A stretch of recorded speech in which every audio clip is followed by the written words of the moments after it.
की तरफ से आयोजित इस बैठक में उपस्थित मंच पे हमारे बीच में हमारे आदरणीय विधान परिषद विरोधी पक्ष के नेता विनोद जी तावड़े, हमारे पूर्व विधायक आदरणीय संजय जी केलकर, मंच पे उपस्थित हमारे वरिष्ठ नेता रविदास पाटिल जी, हमारे पार्टी के गठ नेता स्थायी समिति सभापति के अध्यक्ष शरद जी पाटिल जिन्होंने भारतीय जनता पार्टी में अभी प्रवेश किया है, ऐसे हमारे पूर्व आयुक्त शिवमूर्ति नाइक जी, मंच पे उपस्थित शैलेश पांडे जी, मंच पे उपस्थित सभी मेरे व्यापारी बंधु, मंच पे उपस्थित हमारे महाराष्ट्र प्रदेश के सह संयोजक व्यापारी आघाड़ी के सुधीर कामली जी, सभी आए हुए मेरे व्यापारी स्टील एसोसिएशन, किराना एसोसिएशन,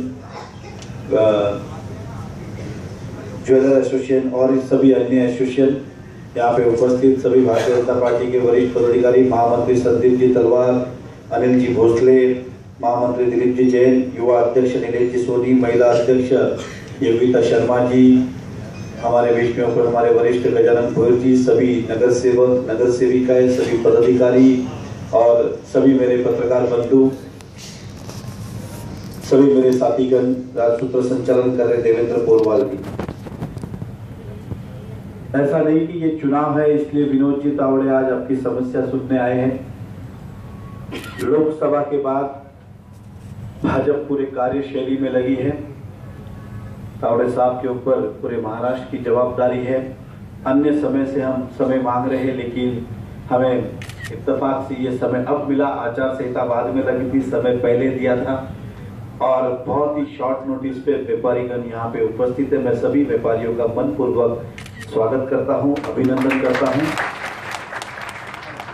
और हम एक दूसरे की जरूरत है और हम अच्छा शासन इसीलिए लाते हैं कि आने वाले भविष्य में हमें तकलीफ ना हो, विघ्न ना हो। सभी व्यापारीगण ने अपनी अपनी समस्या यहाँ पे रखी हैं और मुझे पूरा विश्वास है कि आने वाले समय के अंदर भारतीय जनता पार्टी की सरकार आएगी और हमारी सारी समस्या का निवारण होगा। और साथ ही साथ फरवरी के अंदर तावड़े साहब मीरा भाईंदर के अंदर भी भाजपा की सत्ता होगी, भाजपा का महापौर होगा।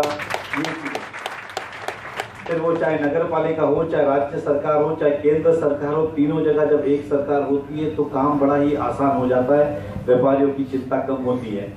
और व्यापारी ने हमेशा ही भाजपा का साथ दिया और भारतीय जनता पार्टी हमेशा व्यापारियों के सम्मान में भी खड़ी रही है। एलबीटी का मुद्दा हो या अन्य कोई मुद्दा हो, हमेशा भाजपा ने इसके अंदर अग्रेसिव भूमिका ली है।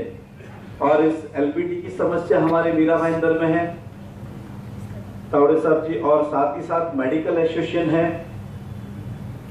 जब भी अधिकारी को काम नहीं होता है, राष्ट्रवादी के सभी नेता के बारे में मुझे कहने की जरूरत नहीं, सभी लोग अपनी दुकान चलाने के लिए फिर व्यापारी को टारगेट करता है। छोटी छोटी गलतियां पे जाके रेड करना, दुकान बंद करना, फिर यहाँ आओ वहाँ आओ, लाइसेंस लेना, फिर लाइसेंस को स्थगिति देना, स्थगिति के लिए भी पैसा लेना, इस तरह का प्रकरण है। और ये व्यापारी अच्छी तरह जानते हैं कि मीरा भाईंदर के अंदर हमेशा तावड़े साहब ने हमारी बातें सुनी, क्योंकि सभी से इजी एक्सेसिबल लीडर रहे हैं कि कभी भी मिलना हो तो बहुत ही आसान है, मोबाइल पे मैसेज भेजो, कहीं भी हो रिप्लाई आ जाता है। सभी पीएस के नंबर, तो कभी मिलना है तो बहुत आसान है। मेडिकल एसोसिएशन के बहुत हद तक इन्होंने प्रॉब्लम सॉल्व किए हैं और आगे भी अपने विचार रखेंगे तावड़े जी इस विषय पे।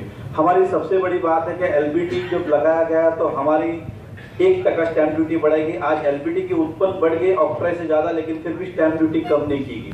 आज मीरा भाईंदर करीबन 500 करोड़ रुपए साल की स्टैंप ड्यूटी देता है। अब स्टैंप ड्यूटी इसलिए भरी जाती है कि नए डेवलपमेंट हो रहे, फ्लैट के पैसे आ रहे, प्रॉपर्टी के डेवलपमेंट हो रहा है, पैसा सरकार लेके जा रही है और रास्ते गटर हमें बनाने के लिए बोल रही है। एमएमआर रीजन में होने के बाद भी एमएमआरडीए का यहाँ पे पूर्व विधायक हो, चाहे अभी के विधायक हो, मुजफ्फर हुसैन एमएलसी हो, इस राज्य सरकार से अभी तक हमें कोई फंड लाके नहीं दिया कि भाई इस मीरा भाईंदर के अंदर 500 करोड़ रुपए हम साल का दे रहे तो कम से कम हमको 100 करोड़ तो वापस दो इस शहर के डेवलपमेंट के लिए।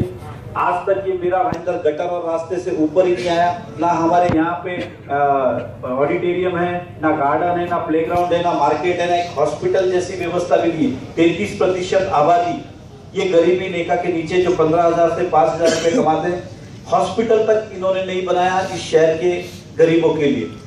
आज पानी की समस्या सबसे बड़ी समस्या है। पिछला पानी 2002 में सभी पत्रकार बंधु यहाँ पे उस योजना शुरू हुई थी जब प्रफुल्ल पाटिल नगर अध्यक्ष और महायुति की सरकार थी, तब हमें 50 MLD का कोटा दिया गया था जो 2002 में पूरा हुआ। उसके बाद हमें बड़ा कोटा कोई नहीं मिला। अनेक बार बैनर लगे, कभी कांग्रेस ने लगाए, कभी एनसीपी ने लगाए, लेकिन पानी आज तक हमें नहीं मिला। ये हमारी सबसे बड़ी समस्या। आज हमारी लोक संख्या सबसे तेजी से बढ़ने वाला शहर है, मुंबई से लगता हुआ शहर है। यहाँ पे अधिकतर 50% लोग मुंबई जाके व्यवसाय करते हैं, रहने के लिए मीरा भाईंदर में आते हैं। और मीरा भाईंदर में आने के बाद एक एफोर्डेबल रेट के हिसाब से यहाँ पे फ्लैट लेते हैं, लेकिन सुविधाएं नहीं। आज अभी ज्वेलर्स एसोसिएशन ने बात की या किसी भी व्यापारी की बात हो, जब हम पुलिस को कहते हैं कि लूटमार होती है, किसी भी ज्वेलर्स में जाता है, फायरिंग हो जाती है, खुलेआम चॉपर लेके जाते हैं, लूट लेते हैं, पुलिस को कहते हैं पेट्रोल का पुलिस स्टाफ नहीं है। और आज भी हमारे यहाँ पे ग्रामीण पुलिस है। जब मैं छोटा था तब भी वो ग्रामीण पुलिस थी, एसपी यहाँ पे। आज 35 साल बाद भी देखता हूँ तो एसपी यहाँ पे अभी तक कमिश्नरेट नहीं हुआ। अभी क्यों नहीं हुआ? क्योंकि यहाँ पे कमिश्नरेट होता तो पुलिस बल बढ़ता, व्यापारी को सुरक्षा मिलती। आज अगर मोबाइल किसी का घूम जाए और ट्रैकिंग करना है तो ये बोलते हैं आप थाना जाके साइबर में कंप्लेंट करो। यहाँ पे हमारे पास साइबर यूनिट भी नहीं है। ये हमारी दुर्भाग्य है। और तो और किसी का बच्चा अगर घूम जाए, उसका मोबाइल ट्रेस करना तो भी बोलता है हमने रिक्वेस्ट भेजी है, 2 दिन बाद जाते तब तक तो बच्चा कहीं ना कहीं निकल गया होता है। ये सबसे बड़ी समस्या है, क्योंकि पुलिस प्रशासन यहाँ पे मजबूत नहीं है। आज भी ग्रामीण पुलिस हमारे यहाँ पे है। आज अन्य विषय, वसई में आप लीजिए कोर्ट है, पालघर में लीजिए कोर्ट है, भिवंडी में लीजिए कोर्ट है, कल्याण में कोर्ट है, थाना में कोर्ट है, लेकिन मीरा भाईंदर में आज भी नहीं है। ऐसी अनेक समस्या है। ट्रैफिक कंट्रोल की हम बात करें तो ट्रैफिक कंट्रोल का हमारे यहाँ पे कोई अलग डिपार्टमेंट ही नहीं है। पुलिस स्टेशन से वही कांस्टेबल आता है और फिर लास्ट में मजबूर के कॉर्पोरेशन ने वार्डन दिए हो कि भाई आप ट्रैफिक के लिए लीजिए। आज ऐसी परिस्थिति पुलिस की हो गई है कि पुलिस खुलेआम हाथ ऊपर करती है कि हमारे पास पेट्रोलिंग के लिए आदमी नहीं है। अगर एक जगह बंदोबस्त है तो दूसरी जगह निकालते, दूसरी जगह है तो तीसरी जगह नहीं है। ये परिस्थिति शहर में, तो मैं आपसे यही विनती करूंगा कि सबसे पहले सरकार आने के बाद इस एरिया को कमिश्नरेट किया जाए, ताकि व्यापारियों के अधिकतर जो प्रॉब्लम है वो सॉल्व हो जाए। और उसके बाद अगर हम शहर को बड़े दृष्टिकोण से देखते हैं तो हमारे शहर को अनदेखा किया गया है। खाली महानगर का दर्जा दिया गया है, लेकिन महानगर जैसी सुविधाएं नहीं। कॉलेज अगर हम देखते हैं 10वीं के मात्रा, अगर 10,000 बच्चे, अगर 5,000 बच्चे हर साल पास होते तो एडमिशन केवल 500 के लिए हमारे शहर में अवेलेबल है। 4,500 बच्चों को बाहर जाना पड़ता है। ऐसे अनेक समस्या है। हम स्टील एसोसिएशन की बात करें तो अनेक तरीके की उनको हैरानगति होती है। एलपीटी के माध्यम से, सभी के माध्यम से फिर अलग अलग तरीके डराया जाता है, पैसा लिया जाता है। ऐसी अनेक समस्या है। तो आज जनता ने आपके बीच में अपनी समस्या रखी है। मैं व्यापारियों से भी यही विनती करूंगा कि इस मीरा भाईंदर को भी महानगर बना दर्जा दिया गया है तो महानगर की सुविधा भी यहाँ पे होनी चाहिए। चाहे वो ऑडिटोरियम हो, गार्डन हो, प्लेग्राउंड हो, मार्केट हो, हॉस्पिटल हो, अच्छे कॉलेजेस हो, पुलिस कमिश्नरेट एरिया हो, ट्रैफिक कंट्रोल डिपार्टमेंट हो, कोर्ट हो, इस शहर के अंदर तहसील कार्यालय हो। अगर ये सुविधा हम सबको लगती है कि हमारा भी हक बनता है, तो आपसे यही कहूंगा कि भाजपा की सरकार इस बार महाराष्ट्र में आए। और मैं आपको विश्वास दिलाता हूँ भाजपा की सरकार आने के बाद जितने काम हमने कहे हैं, क्योंकि भाजपा हमेशा ही काम करने में बिलीव रखती है। और तावड़े जी यहाँ के विशेष रूप से यहाँ पे ध्यान देते आए। पहले से मेरी पहली मुलाकात बीजेपी में किसी से हुई तो संजय के दूसरे और वरिष्ठ लेवल पे तावड़े जी मुझे वहाँ पे मिले जब पहली बार मुझे मिलना था। और उसके बाद लगातार मीरा भाईंदर की जो भी समस्या रही, संजय जी केलकर, तावड़े साहब दोनों मिलकर उसको सुलझाते रहे। लोकल समस्या अधिकतर जब भी हमारी होती है, थाना तक की समस्या होती है, संजय केलकर जी हमेशा आके उपस्थित रहते हैं। और वो यही समझते हैं कि जब भी इस मीरा भाईंदर शहर को जरूरत है वो हमेशा खड़े होते हैं। और संगठन बढ़ाने में और यहाँ तक लाने में उनका भी बहुत बड़ा एक योगदान है। आज भारतीय जनता पार्टी, तावड़े साहब जी मीरा भाईंदर की सबसे बड़ी पार्टी है, सबसे ज्यादा कॉर्पोरेटर हमारे हैं।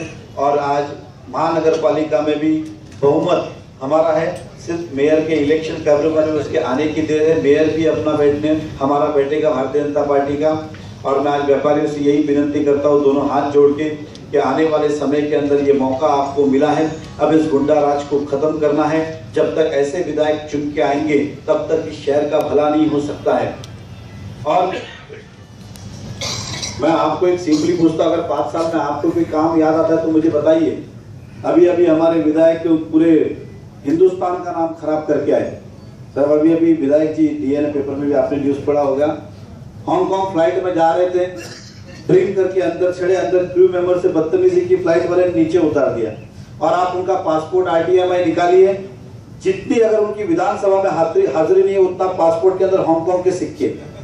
हांगकांग के अंदर सबसे बड़ा कसिनो है। जितने सिक्के हांगकांग जितनी बार गए उतनी बार विधानसभा में जाते तो इस शहर में सारी समस्या खत्म हो गई होती। आज ये परिस्थिति है और ऐसे लोग जब चुन के आता है तो शहर फिर कितना पीछे जाता है आप समझ सकते हो। आपको लगता है हम तरक्की की ओर है, लेकिन जब मैं उसको बड़े विजन में देखता हूँ तो हम 10 साल पीछे हैं। और आज वो समय आया है कि हमें भी अच्छा शहर, मुंबई से लगता हुआ शहर है, हमें भी मुंबई की सारी सुविधाएं चाहिए। तो हमें आने वाले समय में बदलाव करना होगा। तो आज सभी लोग आप तावड़े जी को विश्वास दिलाइए कि हम सरकार बनाने में कम से कम 1 वोट इस मीरा भाईंदर का आपको दे सकते हैं। हम देंगे ना 1 वोट? पक्का 100%। लेकिन तावड़े जी कहते हैं दिल मांगे वोट। वो कहते हैं 146 में भी खड़ा होगा तो वहां भी आपको चुन के देना है। 2 विधायक उनको चाहिए यहाँ से। वोट दिलाएंगे। तो आप सबसे यही विनती है, जो प्रेम और स्नेह आपका हमेशा रहा है, हम सब वचनबद्ध है आपकी सेवा करने के लिए। चाहे वो नगर पालिका का विषय हो, चाहे महानगर पालिका हो, चाहे राज्य सरकार, केंद्र सरकार हो, हम सब मिलके इस शहर को विकास करने के लिए हमेशा तत्पर रहेंगे। मैं फिर एक बार आदरणीय तावड़े जी और संजय केलकर जी का विशेष आभार व्यक्त करता हूँ। व्यापारियों को मान देते हुए, हमारे को भी मान देते हुए, हम सब भाजपा के पदाधिकारी कार्यकर्ताओं यहाँ आपने समय दिया इस चुनाव के समय में, ये बहुत बड़ी उपलब्धि है इस शहर के लिए। हम फिर से एक बार सबका आभार व्यक्त करते हैं। धन्यवाद। जय हिंद, जय भारत।